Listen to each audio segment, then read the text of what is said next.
Bangla Tesla নামে অভিহিত battery চালিত রিকশা হয়ে উঠেছে জনসাধারণের দৈনন্দিন যাতায়াতের প্রধান মাধ্যম।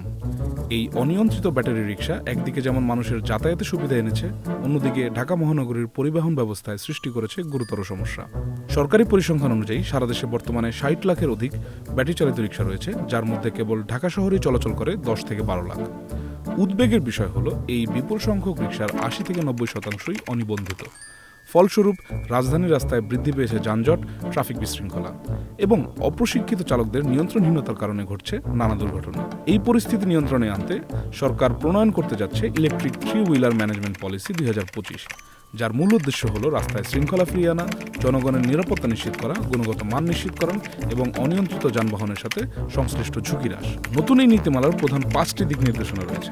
প্রথমত, উৎপাদন নিয়ন্ত্রণ।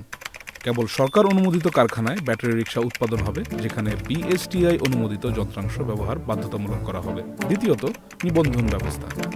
সকল রিকশার নিবন্ধন এবং চালকদের বৈধ লাইসেন্স থাকা আবশ্যক হবে এবং স্থানীয় প্রশাসন এই লাইসেন্স প্রদান করে থাকবে। তৃতীয়ত, গতিসীমা নির্ধারণ। মধ্যম গতির রিকশার সর্বোচ্চ গতি ৫০ কিলোমিটার প্রতি ঘন্টা এবং নিম্ন গতির রিকশার জন্য ৩০ কিলোমিটার প্রতি ঘন্টা ধার্য করা হবে। চতুর্থত, সীমাবদ্ধ মালিকানা। একজন ব্যক্তি সর্বোচ্চ ৩টি মধ্যম গতির অথবা ৫টি নিম্ন গতির রিকশার মালিক হতে পারবেন। পঞ্চমত, রুট নিয়ন্ত্রণ। হাইওয়ে ও বাস রুটে রিকশা চলাচল নিষিদ্ধ থাকবে। নির্দিষ্ট রুটেই কেবল চলাচলের অনুমতি পাবে এই অটোরিকশাগুলো। তবে বিশেষজ্ঞরা এই নীতি বাস্তবায়নে নানা চ্যালেঞ্জের কথা বলছেন, যেমন ব্যাপক নিবন্ধন প্রক্রিয়া, অবকাঠামোগত ও প্রাতিষ্ঠানিক সক্ষমতার ঘাটতি এবং লাখো চালকের জীবিকার প্রশ্ন।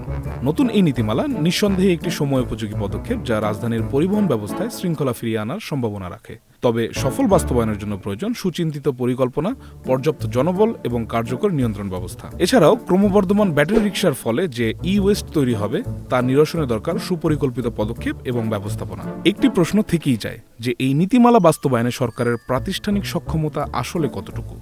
এর উত্তর পাওয়া যাবে আগামী দিনগুলোতে। আপনার কি মতামত?